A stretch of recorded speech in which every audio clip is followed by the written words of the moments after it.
ఇది ఫోన్ కాదు gaming monster. కొత్త రెడ్ మ్యాజిక్ 11s ప్రో గురించి రివ్యూస్ చూస్తే ఇది 2026లో వచ్చిన అత్యంత పవర్ఫుల్ గేమింగ్ ఫోన్లో ఒకటిగా చెప్తున్నారు. ఈ ఫోన్లో ఓవర్ క్లాక్డ్ స్నాప్డ్రాగన్ 8 ఎలైట్ జెన్ 5 చిప్, బిల్డ్-ఇన్ కూలింగ్ ఫ్యాన్, ఇంకా రియల్ లిక్విడ్ కూలింగ్ సిస్టమ్ ఉన్నాయి. అంటే గంటల తరబడి గేమింగ్ చేసిన పర్ఫార్మెన్స్ డ్రాప్ చాలా తక్కువగా ఉంటుంది.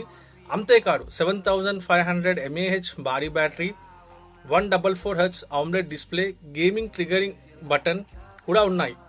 బ్యాటరీ అయితే 2 రోజులు కూడా నిలబడుతుంది అని చెప్పేసి చెప్తున్నారు రివ్యూవర్స్. చాలామంది రివ్యూస్ ప్రకారం పర్ఫార్మెన్స్ విషయంలో Galaxy S26 ultra, iPhone 17 pro max లాంటి ఫ్లాగ్షిప్ ఫోన్లకు కూడా గట్టి పోటీ ఇస్తుంది. కానీ ఒక చిన్న క్యాచ్ ఉంది. కెమెరా క్వాలిటీ, సాఫ్ట్వేర్ అప్డేట్స్ విషయంలో సామ్సంగ్, యాపిల్ స్థాయిలో లేదు.